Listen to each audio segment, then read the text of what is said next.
racismo, ele se insere dentro da temática em que os grupos humanos, os grupos étnicos, culturais, eles têm dificuldade de relacionar-se entre si, por questões humanas, não é?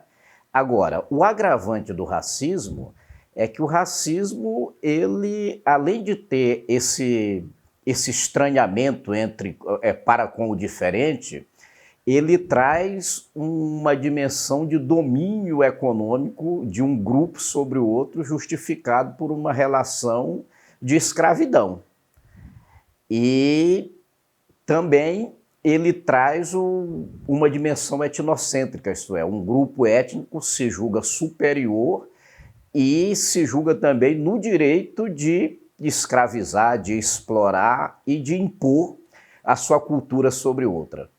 Historicamente, nós vamos ter dois momentos em que o racismo ele se instala, digamos assim, na cultura ocidental, ou mesmo na cultura humana, que vai ser no século XVI, quando o mercantilismo europeu lança a mão do artifício da escravidão para explorar a força de trabalho dos povos negros da África. Aí nós vamos ter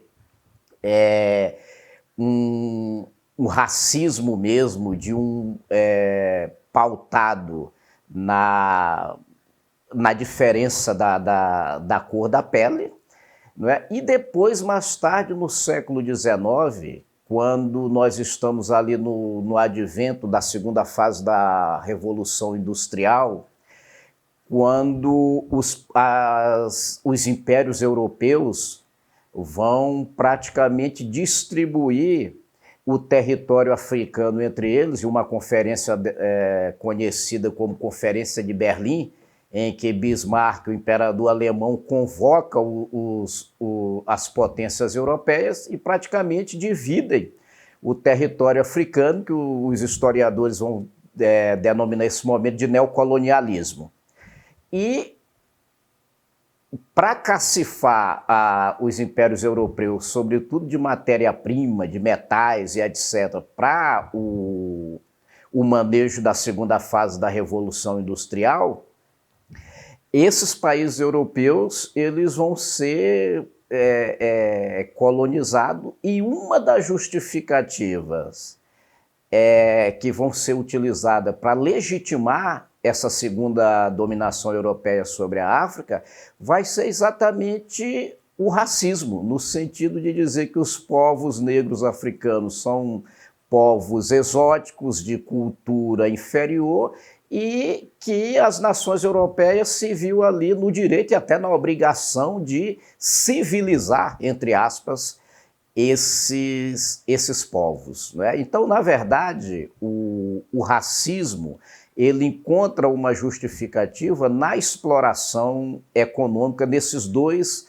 momentos da história. E, obviamente, que para legitimar esse domínio econômico, essas nações, elas vão, esse domínio, ele vai se dar através de um discurso, né?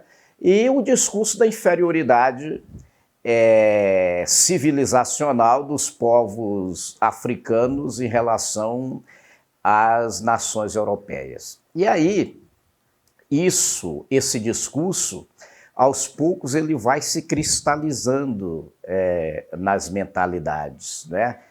E ganha uma amplitude na cultura ocidental. Porque nós sabemos que quando nós falamos de raça, biologicamente isso já não tem mais justificativa. A ciência já superou essa mentalidade de que a raça existe enquanto um fator biológico. Isso não existe. Agora, do ponto de vista discursivo, do ponto de vista da legitimação discursiva, nós sabemos que tem todo um arcabouço racista que permeia as mentalidades e acaba dando origem a isso que nós chamamos de racismo estrutural, não é? Eu vou tentar dar um exemplo para mim tentar situar as pessoas no que seria esse racismo estrutural. Há mais ou menos 2 ou 3 semanas atrás, eu fui convidado para celebrar uma missa numa instituição religiosa bastante conhecida lá em Goiânia. E eu já havia estado lá umas 2 ou 3 vezes, então quando eu cheguei eu me senti muito à vontade para chegar, cumprimentar as pessoas e entrar. E eu cheguei, entrei e fui me dirigindo para a sacristia, onde eu iria me paramentar para celebrar a Eucaristia. E de repente o rapaz que era segurança, quando ele me viu entrar, ele me seguiu. E eu segui normalmente, eu percebi que ele me seguiu mesmo a passos largos, e quando eu cheguei na sacristia que as pessoas me receberam e falaram, né, Frei, tudo bem? E quando ele percebeu que eu era o padre que ia celebrar a missa, eu vi que ele ficou um pouco desapontado e um pouco fora de lugar e me cumprimentou, pediu desculpa por alguma coisa e saiu. Então, onde é que aparece aí o racismo estrutural? Na cabeça desse rapaz, eu jamais poderia ser um padre que iria celebrar uma missa ali.